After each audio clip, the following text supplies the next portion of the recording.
I wouldn't say it's actually a hymn or anything, but it is a song about, the wages of sin and what's like to live on the run from God. It goes like this. I got a good woman at home, and she thinks I do no wrong. Sometimes, Lord, she just ain't always around. And that's when I fall. I can't help myself at all. And I get whiskey bent, hell bound.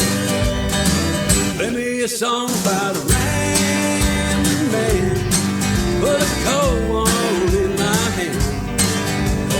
Oh, I love to hear those guitar sounds.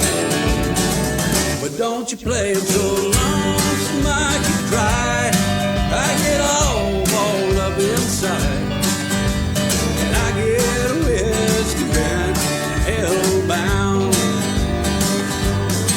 Yeah, old Hank songs always make me feel.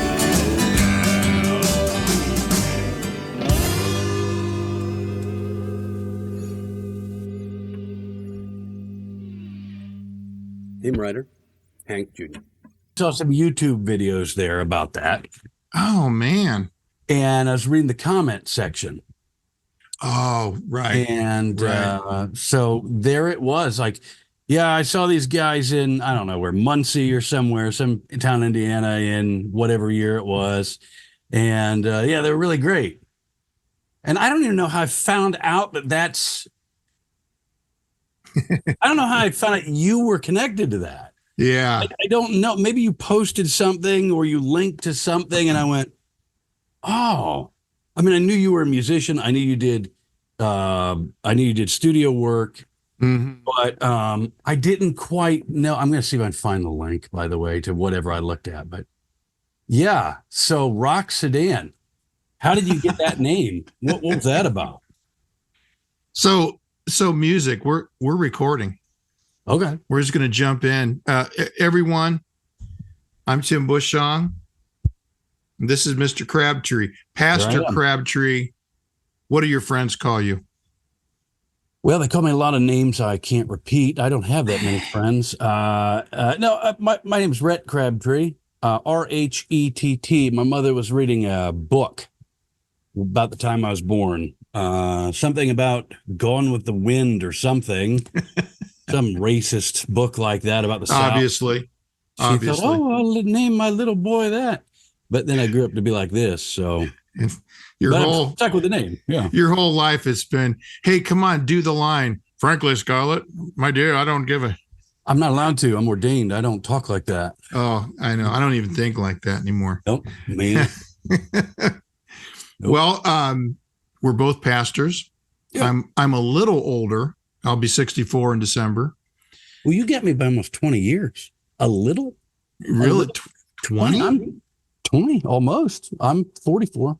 My goodness. Well, let me just say this. When it comes to music, you're older than 44. You seem like I like to think more sophisticated, refined, and mature. Well, again, sometimes the gray hair does mean the wisdom, but yeah, refined taste. I mean, I've seen you do just kind of quick impromptu versions of Hank Williams songs, roots music, Americana. Did you grow up with like the radio on in your house all the time?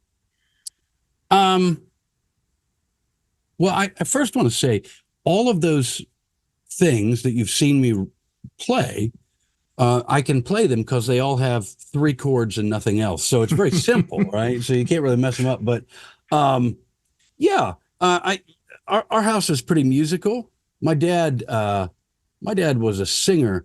He couldn't play any instruments or anything, and he wasn't trained in terms of his vocals. But Dad was I shouldn't say was. My dad's still alive and still sings, but a sought after kind of guy around our little town in Ohio. He would sing at, church services in the civic choir. Yeah. At funerals and things like that. He would, just weddings, all that kind of stuff. Yeah. So yeah, there was a lot of music. And then also my parents had this great record collection when I was a kid. And my father didn't become a Christian until he was older. So he was in his early 20s, and he was converted out of a very different kind of lifestyle. And my mother had grown up in the church. Mm-hmm. So very much unlike my mother, my dad had a good record collection because mom had grown up in the church. She wasn't allowed to. But dad had a good record collection, most of which he got rid of when he was converted because they told him someone had convinced him he needed to. That's the thing to do. Yeah. Yeah. And I'm not, I'm not actually knocking the sincerity with which he disposed of a portion of these things, but there were some records that he couldn't part company with, Tim. And so those were records that ended up in the basement. Weren't allowed upstairs near the record player, but they're in the basement. So one day, when I was about 7 or 8, I got wise to the fact that there were basement records. We have these records upstairs for company. Then we got the basement records, the underground records. We might truly underground. But there was some. It was a mixed bag. Some of the stuff that was down there. So I listened to a lot of that and growing up. But yeah, a lot of music. Oh. Yeah, that's my. Both my parents were music majors in college. My mom went on to teach music. Dad taught math, science, and then later history and local junior high. But so my music background was definitely that upper living room. Here's what you should listen to. Although my dad was also a fan of big band music. He was born in 1932. So some of his coming of age stuff was definitely Harry James, Dorsey Brothers, of course, Glenn Miller, and all the big bands of that era. My grandparents, my mother's folks, played that. Now they were born.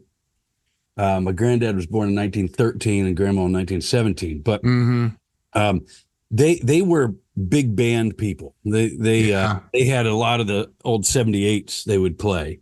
Yeah, I'd go over there. Now they were very different from my dad's folks. My dad's folks were kind of a little older. They were born in the Depression era, but they, particularly my grandmother, were more country music kind of people. Oh, right. So in other words, my mom's folks was where you would see Lawrence Welk on Saturday night.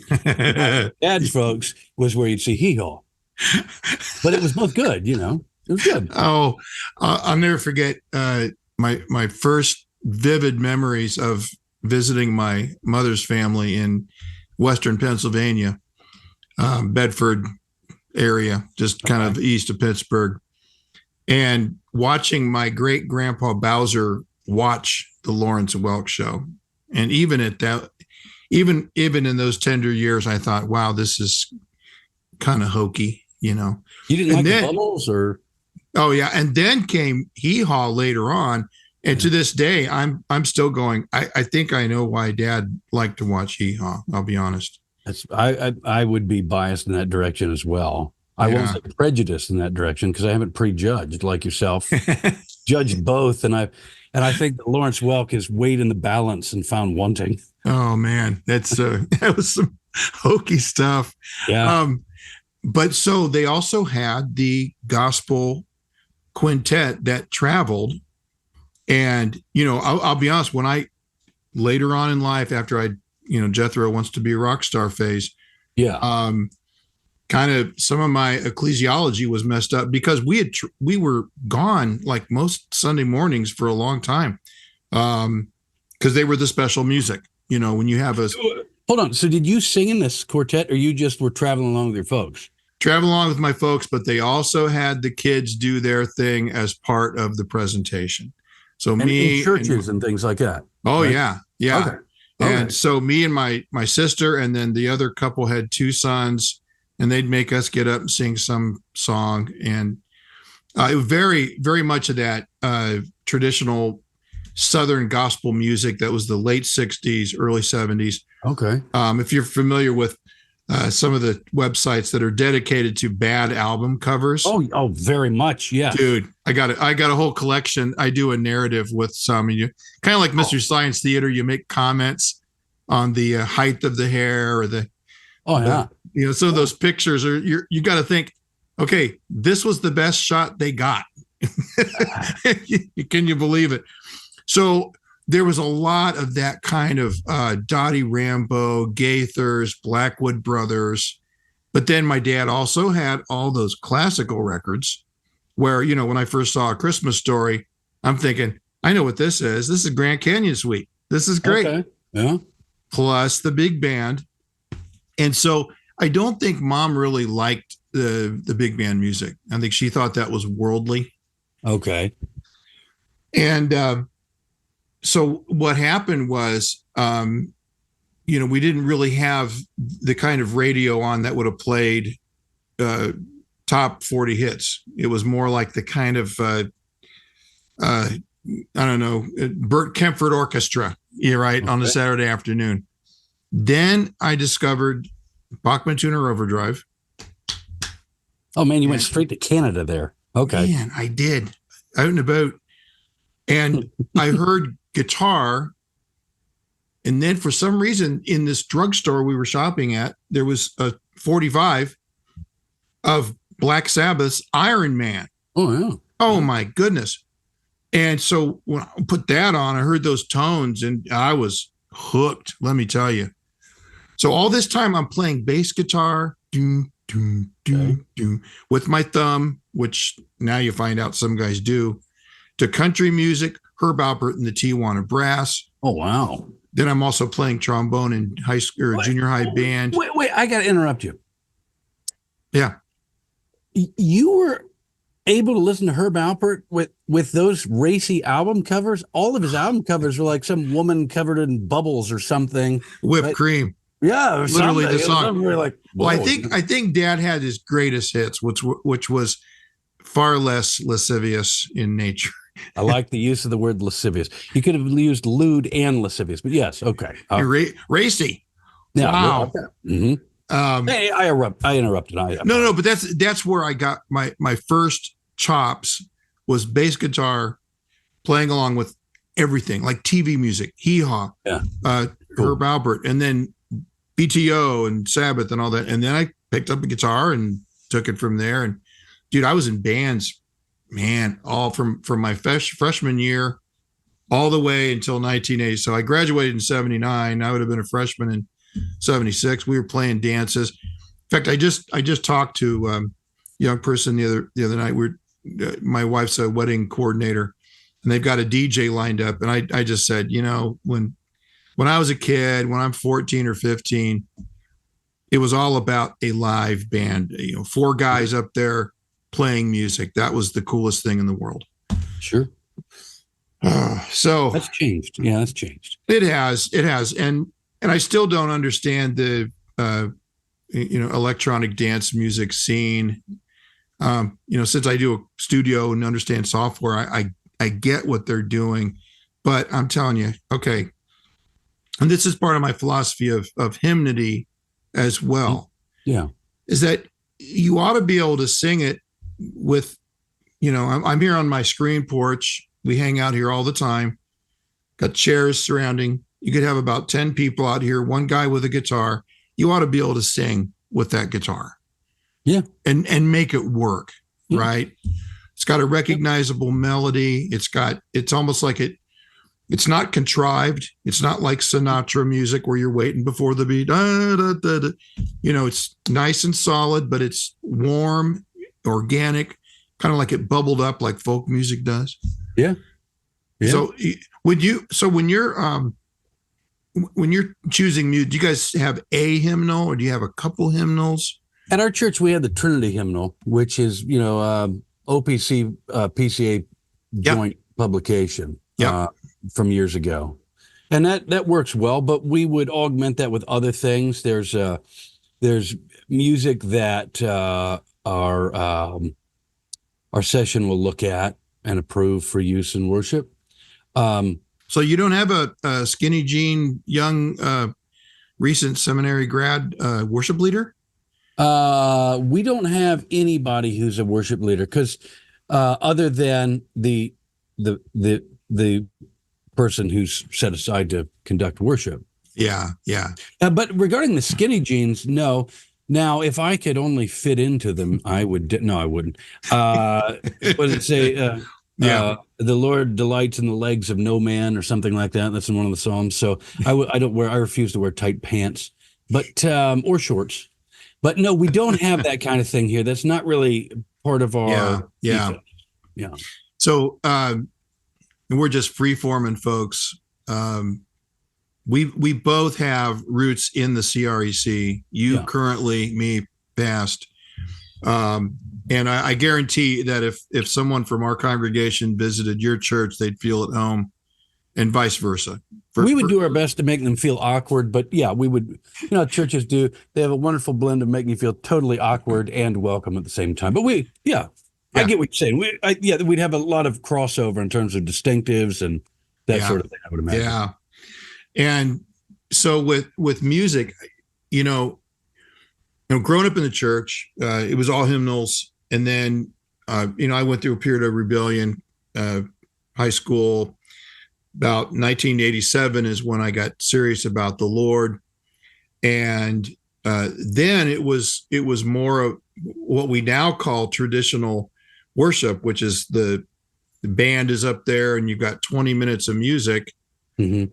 That's called worship. And then you hear a sermon. Right. So it was kind of a natural fit, though, when I started looking at the church's liturgy historically, why there's a call to worship, why there's a time of confession, what's going on when the word is preached, and how the whole thing is peppered with call and response. God calls, we respond either in song or thanks be to God, and also with you, and all those things that we get used to as a rhythm of the local church. And so, when picking, let's face it, there are old hymns that we're probably not going to sing because they're not that good. And what people think old is today is actually not old when you think about church history. It's just right. It's almost like the camp music of the 1940s. What kids would have sang.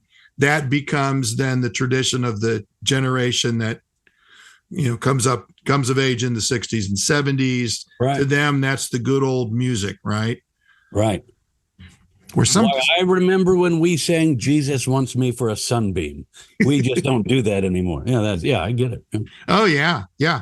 My grandma was born in 1903, diehard dispensationalist, but I'll tell you what, she probably prayed.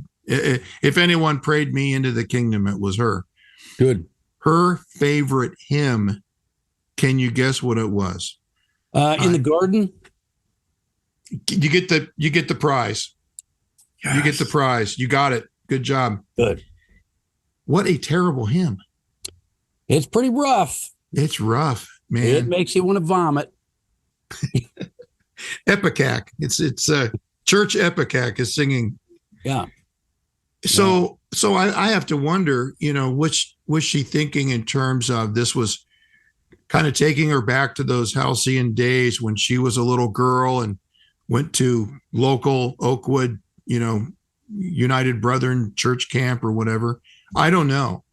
Obviously, music has power to kind of get around our mental block sometimes.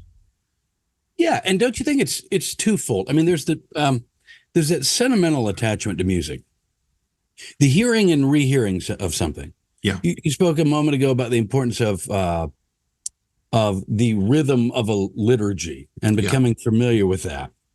That is a comforting thing for people once they've been exposed to it.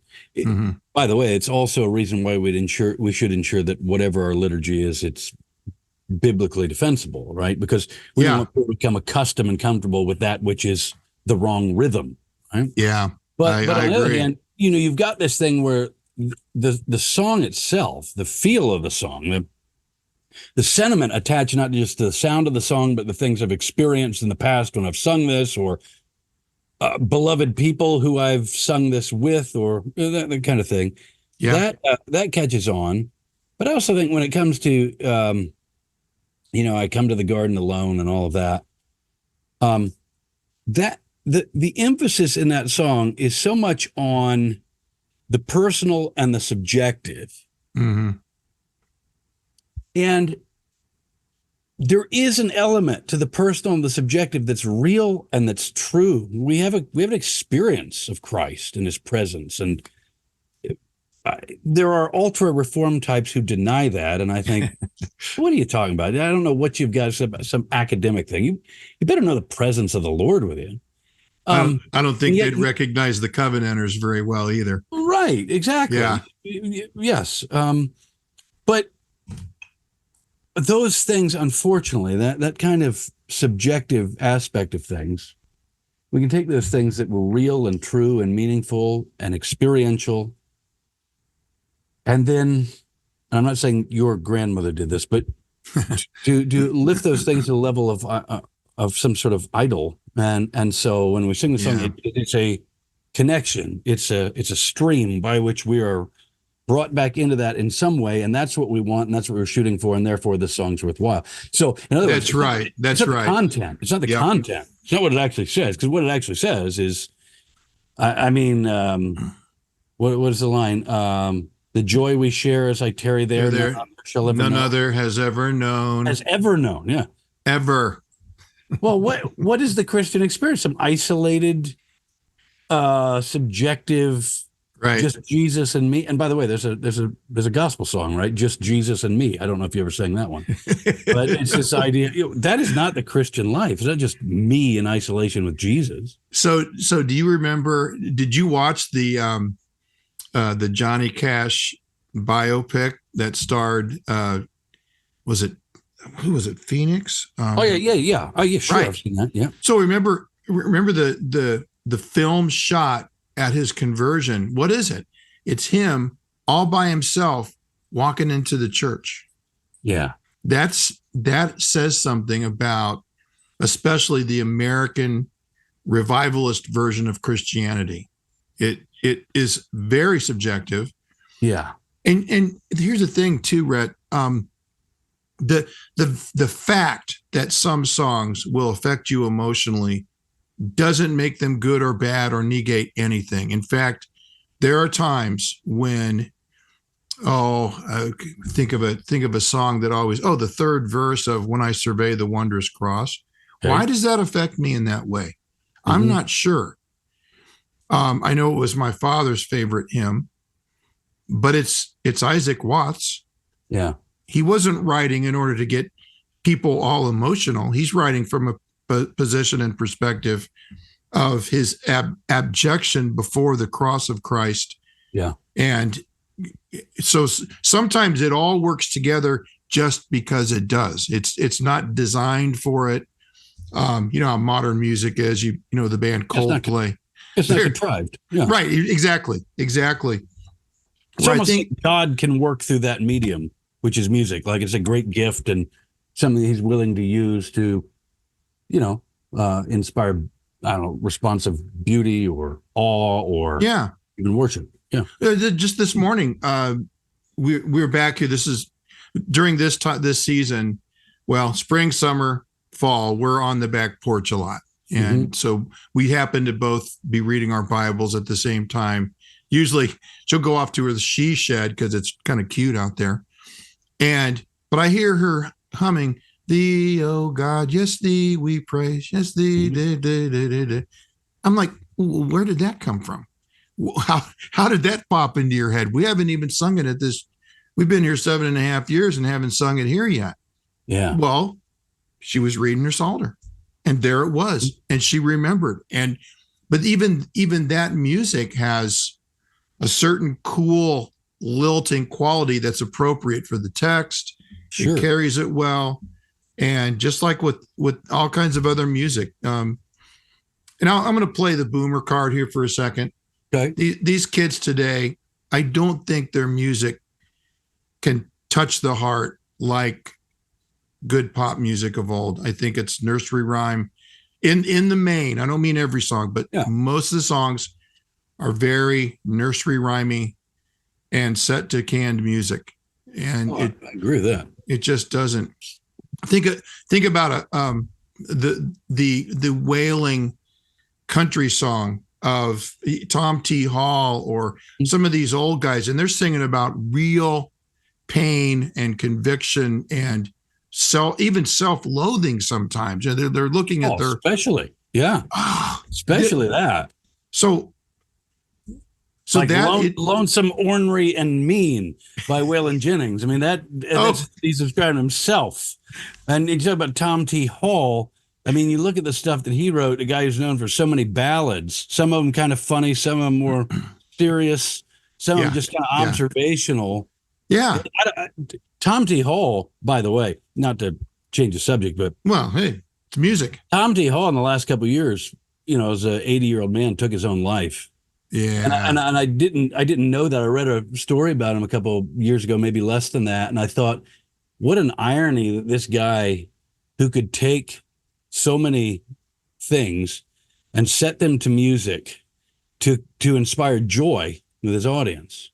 Mm-hmm. In reality, a man that was so discouraged and despondent at the end that he, in despair, he took his own life.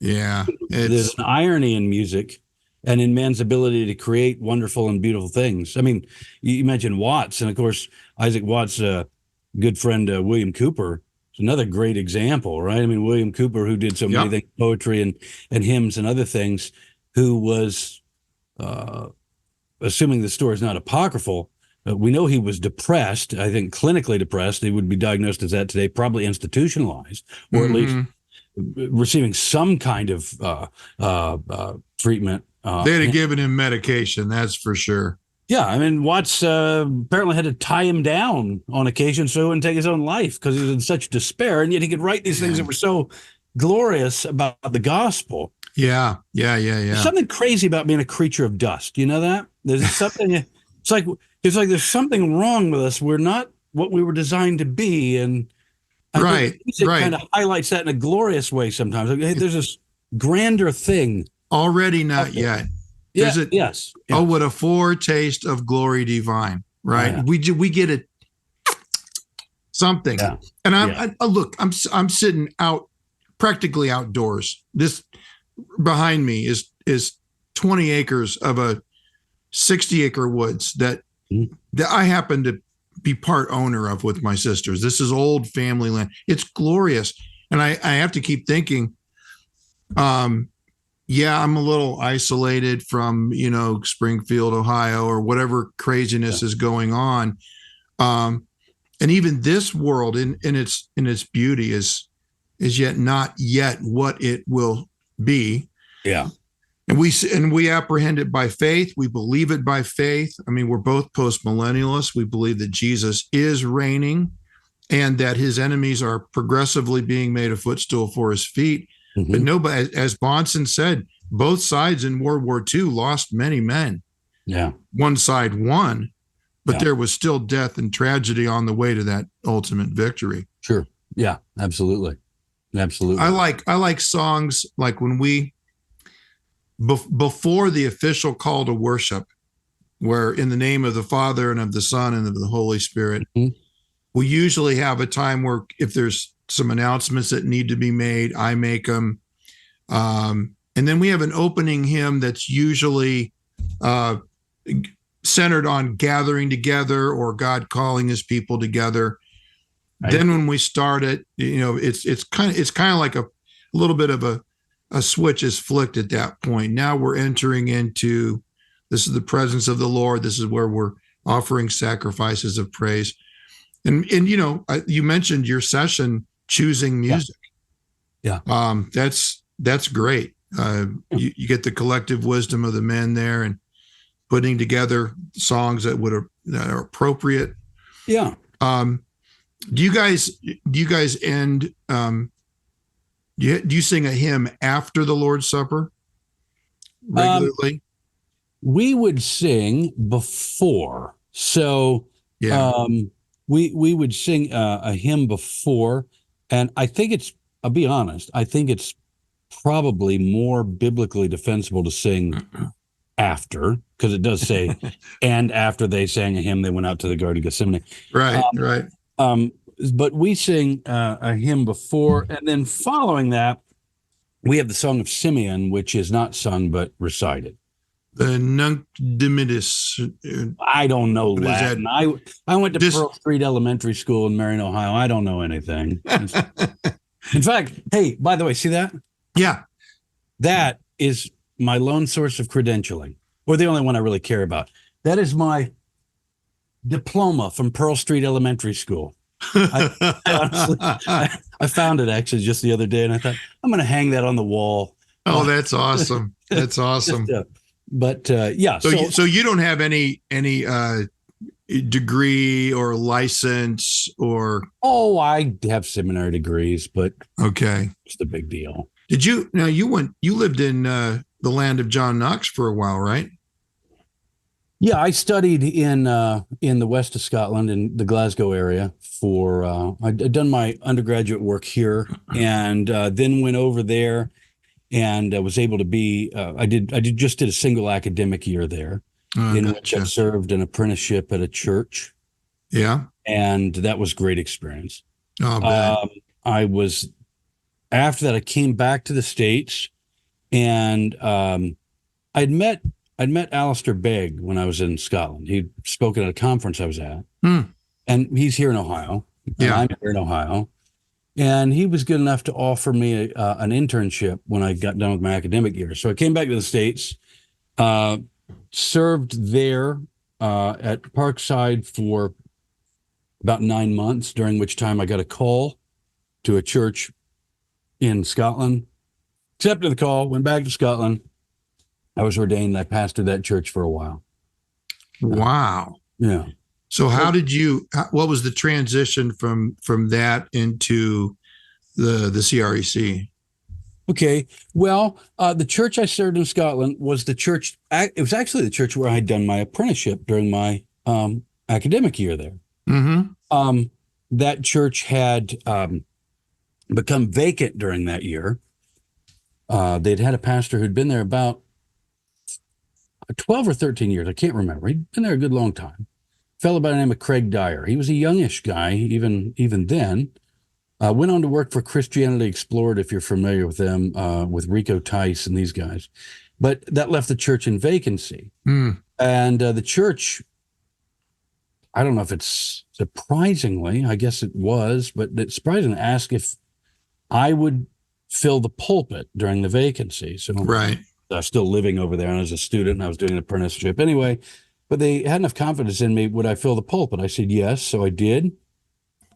They formed a vacancy committee, and they asked if I would be willing to be interviewed. I said, well, okay, So they interviewed me, and I thought it was kind of a long shot. As I say, I came back to the States, was given an internship with Begg, served there, and then got a call to go back to Glasgow to this church. Yeah. I accepted the call, went there. It was a Baptist church. I'd never been a Baptist before. I was raised in the Church of the Nazarene. But that's right. I remember that about you. Yeah. Yeah. So it's, my background is Lawrence Welk, Hee Haw, and the Church of the Nazarene. But yeah, so it was eclectic. It's very. I had moved away from that in terms of my theological positions. I'd come to kind of a Reformed soteriology and these kind of things. So when I was called to go back and pastor the church, the church is called Harper Memorial Baptist Church in Glasgow. When I was called to go there, I let them know I've never been a Credo Baptist. I'm just not. At the time, my view was very latitudinarian on the sacraments. I thought, the important thing is preach the word. By the way, I still think that's the important thing, but preach the word, focus on that. And at the time, I thought these other things are so distantly secondary; they don't really matter. And you can affirm whatever position they want you to affirm in terms of sacramentology and things, or for that matter, also like ecclesiology and polity. And just it's not going to matter as long as you preach the word. Yeah, that was my thought. Now, in retrospect, I realized I was a little bit naive, but I went there, I did that, I was ordained. And I was doing independent study at the Free Church of Scotland College in Edinburgh, which is the College of the Free Church of Scotland, which is a Presbyterian group. And during that couple years, I became increasingly convinced of covenantal things, specifically it wasn't infant baptism or anything like that. What I was convinced of was the place of my children, according to God's promise, within the covenant community, that they actually had membership, and that the logical necessity of that was that they should be marked out as members. So obviously that led to me becoming a paedophile. Right. From there, I transferred my credentials into the Free Church of Scotland. I went through their process of examination and so on. Was received, I think it was 2009, maybe 2010 at their General Assembly, somewhere in there. Right. But during that time, I was also increasingly convinced I didn't have a seminary education. I had an undergraduate education and an academic year and independent study at the Free Church College. Sure. I began thinking I needed a seminary education. What ultimately resulted was I came back to the States, pursued a seminary degree at Puritan Reformed Theological Seminary, where Joel Beakey is the president. Yeah, just north. Yeah, and that was great. That was great. Later, I went on to earn my THM in Christian education, and that helped a lot. And then ultimately, I ended up coming back home, Marion County in Ohio. Yeah. And was given the opportunity to plant a church here in Green Camp, which is a little village right out, just about 5 miles from where I was born. Yeah. And planted the church. And then that church, this church, the one I'm sitting in now and the one I pastor, became a mission church of the Augustine Presbytery of the CREC. Yeah. And became a particularized member. I think that was 2018. And the rest is history. So there's a long-winded answer to a very concise question you asked. But well, I've seen some pictures and posts on Facebook. You guys have a beautiful building. It's cool. We were given it, brother. That's the thing. We were given it. This was where we're at is this was the Green Camp Baptist Church, which planted here in 1839. Mm-hmm. So that's very old for this part of the world. Yeah, it is. They planted here early and they did great work. But, by the time 2014 rolled around, they realized, okay, well, there's 5 of us left and we've got this building and it's bigger than what we need. And very generously, they said, hey, let's give it away to a church planting group. Yeah. The contingent thing, as I understand it, was that church planting group has to have an organizing pastor. Mm-hmm. And that's how I got involved in this. I wasn't living here at the time. Like I said, I was from here, so I had some connections here. And I was contacted and I was without a call at the time. Hey, would you come here and plant the church? And of course I said no 3 or 4 times, but ultimately ended up here. And that was, 11 years ago. So. Oh, that's really, really cool. I won't go into detail, but the building where we're at was originally built in 1889. Okay. So just a plain 4 walls roof, very, very simple, put together by farm folks. And I think it was when my neighbor passed. So I'd helped plant a CREC church in 2005 and 6. Okay. And but I was driving quite a distance. In my thinking, a half an hour is that's a drive. Although people will drive farther to go to church, but I'm one of the pastors. Yeah. And I'm getting older, and I've lived here, Syracuse, Indiana, my whole life. Yeah. So when this church was literally, they had a business meeting Sunday afternoon. They're going to close the doors. There's 10 people left. We just can't keep going. And I called the pianist, Judy Smith, and I said, we were thinking of planting a church, and I just heard you lost your other pastor. And she was like, well, that's, your timing couldn't be better because we just voted to close the doors. So that was 7.5 years ago. Wow. But the building's older, and we've done a lot of work to it. But it's always cool when something like that happens. You have actually a place that's available. I wish we had some more acreage, but you know what? We're doing okay. Yeah, that's kind of how we are too. We're on a corner in a little village. There's a river behind us, which is kind of cool. It's right on the back of the property. That's real cool. Yeah. And but most people might not call it a river, but it's a river to us. It's the Scioto River, and so it's there. And then on the other side of the village is the Little Scioto, and the confluence is right at the head of the village. But we're kind of landlocked. We are kind of full in terms of our space and all that kind of stuff. What a horrible problem to have. I know, like the parking lot is full every week. What are we going to do? Well, boy, it'd be a worse problem if it was empty, right? Exactly. And these two words, when I hear them, a cold hand clutches my liver. Building program. Oh no. Me too. Right.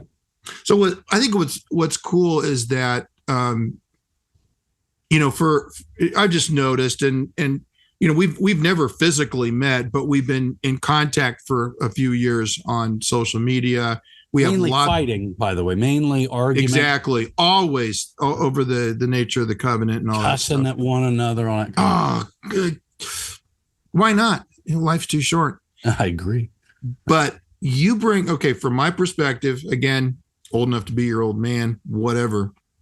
You bring a Midwestern sensibility to your content, to your music taste, and even, dare I say, your sense of humor. I appreciate that, brother. I appreciate that. I would say in your own right, you do the same. You do the same. So maybe that's why, maybe we're two peas in a pod. I don't know. We probably are. Can I tell you a quick story? Sure. I'd seen you quoted Kipling a couple days ago on Facebook. Who? That's right, Rudyard Kipling. Yep, old Rudyard. So a few years back, one of the hats I wear, I'm a piano technician. I tune pianos. Okay. In addition to the studio, and my main thing is pastoring a church. So I'm still doing pianos part-time, and I got a call and said, hey, they've got a special event at the Oliver House in South Bend. That's Oliver as in Oliver Farm Equipment. Oh yeah. So very, very rich, very kind of a local institution in South Bend. They're very green also. Oliver's very green. Yeah. Take that, you environmentalists. They're green. You want more green? Burn more diesel fuel. I'm telling you. That's right. It's the answer. So I was there tuning this beautiful Steinway in this wooden, everything's wood in the room. It's just gorgeous. It's their music room. It's gorgeous. Okay. Well, this lady shows up, and I kind of recognized her. She's one of the local public TV. They do a thing called Breakfast in a Book. So her and her co-host, kind of this chubby, softer man, we'll talk about a book while they make some kind of breakfast dish. So I'm just Tim. I'm gregarious. Hey, aren't you so-and-so from Breakfast in a Book? Yeah, that's me. I said, I read a lot of stuff outside of my theological. One of my favorite writers, Rudyard Kipling. Can you guess? You did pretty good earlier. You did really good. When I mentioned Rudyard Kipling to this PBS co-hostess, what did she say? What did you? Well, let me ask you. First of all, I'm assuming she didn't quote Rudyard Kipling. Oh, you assumed correctly. Okay, then she probably said that he was a colonizing racist.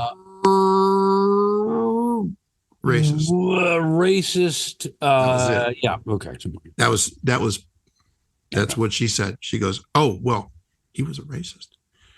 So I responded, ever the soul of tact. I said, well, if that's true, then everybody in the late 19th century was also a racist. And she probably said, correct.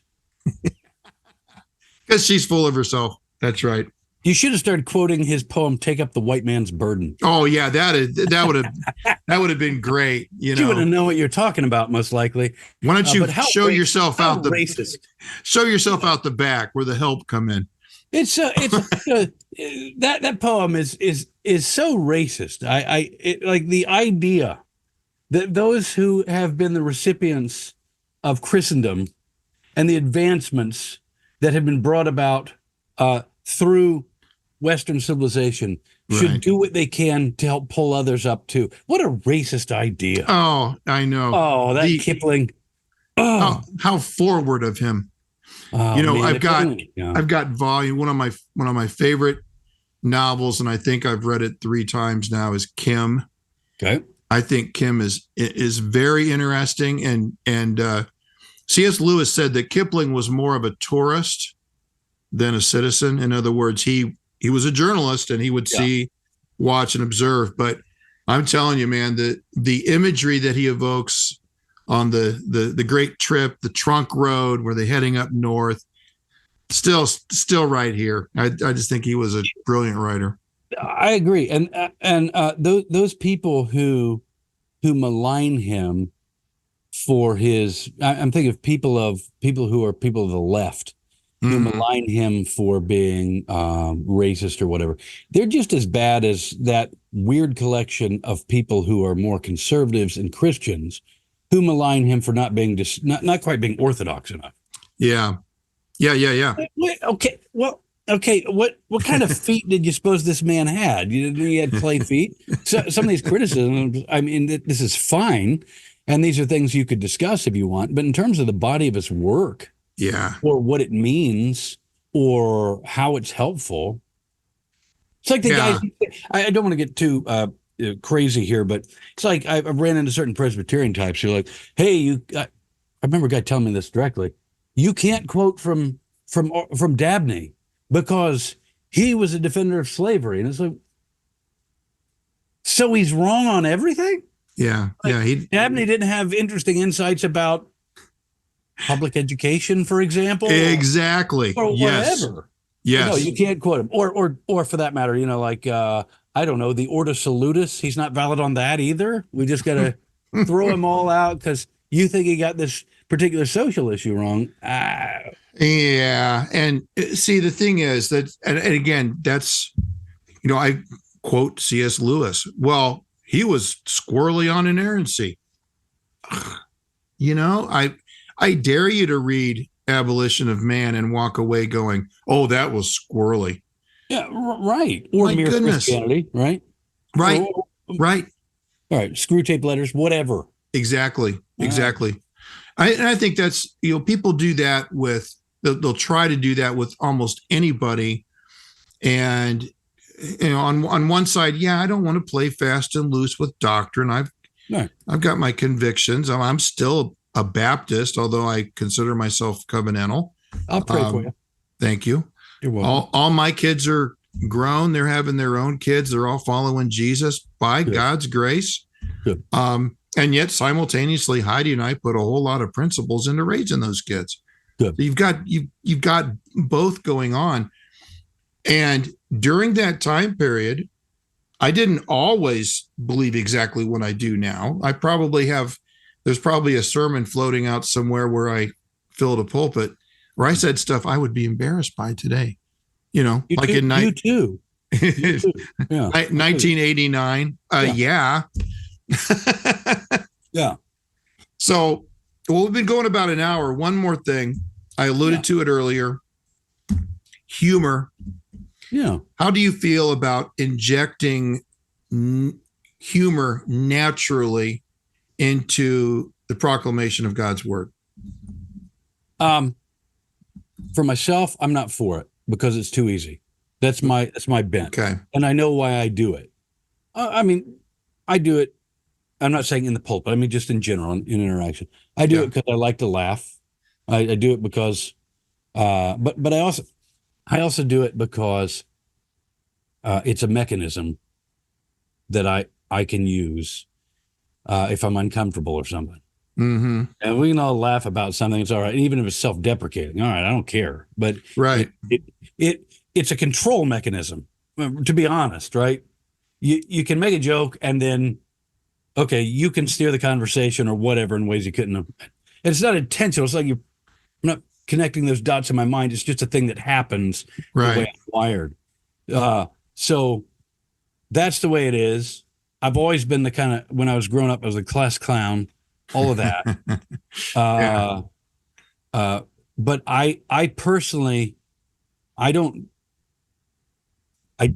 do it. I like Lloyd Jones' position on Okay. in the pulpit. I side with him because what we're doing is desperately serious. Now, I will say, to couch that, and not to give too long of an answer, but Mm-hmm. I don't want to be falsely serious or overbearing and trying to show how, very weighty I can be. That's not it. But it's just, I've heard, particularly, I guess it in part relates to the circles I grew up in and things I've seen. Mm-hmm. The kind of threadbare, worn out, obvious, trivial attempts at jokes that I've heard to try to gain an audience's attention under the guise of preaching. Yeah. Yeah. Has trivialized the heart of the gospel. Heard more of the bad jokes than I've heard Christ and him crucified. Yeah. And I don't want to do that. Yeah. Now, other guys do it and they do it well, and I have no problem with it. Unless you go, well, this guy wishes he was a stand-up comedian and he couldn't succeed in that, so the best stage he could find was in some church somewhere, and Yeah. he's a bad stand-up comedian. he's blessing all of us with his stupid routine.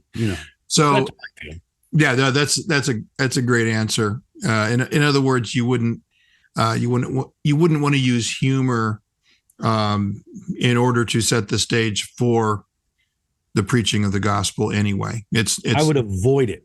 Right. I would, and Tim, I'll tell you something. If I go preach somewhere, if I'm asked to preach somewhere, speak at a conference or something, well, maybe this is a more closer to home example. There have been friends of my kids. I have 6 kids, and there have been friends of my kids who maybe came to the church, or I spoke at a school chapel thing they're part of or whatever, and they said to the kids, "Your dad seems like a really serious guy." And that's because what they've seen in me is speaking, and it's not a shtick, it's not an act. Right. But my kids have said to them, "No, my dad's a guy who likes to laugh and he's lighthearted and these kind of things." But it's. But I would rather have people say, or they come away from saying, whatever that guy was saying up there, however poorly he might have said it, he's serious about it. He believes it. You're right. He believes it. Rather than going, "Hey, that guy told me a really funny joke about monkeys or old ladies or whatever the context, some stupid monkeys or old ladies." I'm with you, man. Monkeys, old ladies, or whatever, monster trucks, whatever. Whatever. There we go. Stream of consciousness. Really going to this is how I'm going to hook my audience here. Yeah.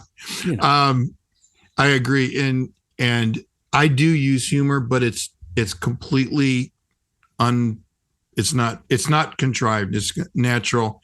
Yeah, I agree with that. Yeah. Maybe a couple times. The only time, and it was right when it was back a few weeks ago after they tried to take Trump out again. Yeah. So it's fresh in everyone's mind. No, this was after the first one back in Pennsylvania. So that happened Saturday, Sunday morning. First thing I said, other than that, Mrs. Lincoln, how'd you like the play? I probably wouldn't for going there. I mean, I don't know. I probably wouldn't say that again, but that was before we got serious. One of the things I like about, and we're going to have to do another discussion sometime on humor in general. I'll just prime the pump. The reason that we both like Mystery Science Theater is because Spike Jonze has a band. How about that? I hadn't thought about it in those terms. Oh, dude. Yeah. Yeah. My mind, when you mentioned Mystery Science Theater, was on the band in the movie Pod People, where they were recording it. And then at the end, the song needs a hook. The audio engineer, he shuts off the recording and he put, so how do you like it? And the guy who's singing says, it stinks. Yeah, exactly. So that's what my mind was. What are you thinking? Spike Jones on the box to quote band. Yeah. We'll talk about that next time. How the mockery of the pomposity of pop culture is so desperately needed today. And it's low hanging fruit humor. Oh, I know. That's the best part. Yeah, it's easy. I know. That's neat. So as we tie this up, what are you preaching through as we speak? As we speak right now, I'm preaching through the 10 Commandments, and this week I'm on the 8th commandment. Really? You might have heard of it. It involves the sin of stealing. You're not supposed to do it, apparently. So I'm trying to spell that out for folks. Maybe you could tell your governor to not steal. That is one of the things that came up. I mean, the problem with the 8th commandment I've found as I've studied it and prepared here is it is the shortest of the commandments, right? I mean, you got 2 words in Hebrew, 2 words. and yet it's like, you listen to, this will date me as a reference, but Coast to Coast AM and Art Bell talking about shapeshifters, right? And all these people calling, I saw this thing, it turned into that. And that is the 8th commandment. It can take on so many lives. It can take on so many projections of what it genuinely means to steal. It's not just I stole your wallet, or I took something out of your house or out of your car, broke in and stole your radio or something. There's so many forms of it that the challenge becomes not what to say on the 8th commandment, but what not to say. Yeah, what's on the cutting room floor. Yeah. So it does go back to the governor. The state is complicit in it. The neighbors complicit in it. The other guy's complicit in it. But of course, the problem with the law is so am I. So I've got that's right. About it too. Well, guess what series I'm in the middle of? I'm okay. Let me think seriously. I would get has something to do with diversity, equity, and inclusion. Absolutely, the 10 Commandments. I thought so. I judge from your rainbow stole that you wear. That's right. Oh yeah. I just go to the local Methodist for their stuff and borrow. Well, who doesn't? I mean, it might. Why not? But if it's good. No, I'm right in the middle of 10 Commandments, really? And and this Sunday will be the second sermon on Thou Shalt Not Kill. Really? Okay. Yeah. Good. Yeah. Well, I think I had 5 on the 5th. I really do. See, 4, maybe 4. I did 1 on the whatabouts. The whatabouts. Okay. Honor your father. And because I'm telling you, that was the one you kind of going through, and I'd finished a long series on the book of Romans. Okay. And you know how it is. Sometimes you can certain passages are the bedrock for topical issues that like Romans 13. We're talking about Christian and the government. Well, same thing with honor your father and mother, and then you get into all the different superiors and inferiors and all the things that the larger catechism talks about. And so I'm trying not to belabor, and at the same time be able to open up more areas for the people. I couldn't be. I'll be honest, I couldn't be more thankful for the folks that God has brought into our church. Good.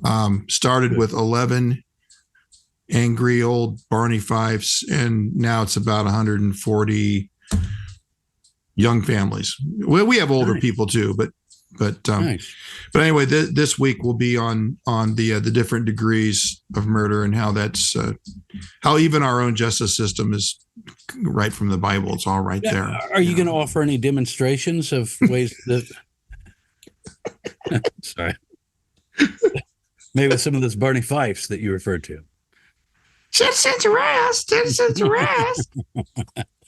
So I'll show you what murder looks like. See, let's Jason, why don't you come up here and be the demonstration. Let's do this again. And yeah, that'd be great, brother. Thank you for the opportunity. I appreciate it. Sincerely. I think next time we'll try to cover the multiple vicissitudes of why some things are funny and some things shouldn't be. Well, that'd be good fun. Yeah, that'd be good. All right. Well, thanks everyone for watching. Tim Bushong along with. My name is Rhett Crabtree. I'm glad to be here. We're both Midwesterners, and we're both sick and tired of being told that we're wrong about feeling that we're sick and tired. Thank you very much. Amen. Yeah,